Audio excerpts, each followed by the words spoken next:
C Joseph Vijay எனும் நான்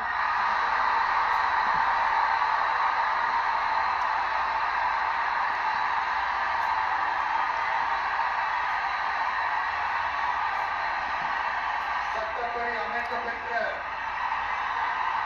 இந்திய அரசியல் அமைப்பின்பால்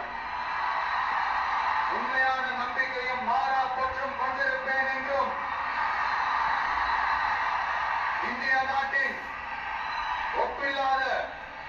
முழு முதல் ஆட்சியையும் ஒருமையையும் நிலைநிறுத்துவேன் என்றும் தமிழ்நாட்டு அரசின் முதலமைச்சராக உண்மையாகவும் உளச்சான்றின்படியும் என் கடமைகளை நிறைவேற்றுவேன் என்றும் அரசியல் அமைப்பிற்கும் சட்டத்திற்கும் இணங்க அச்சமும்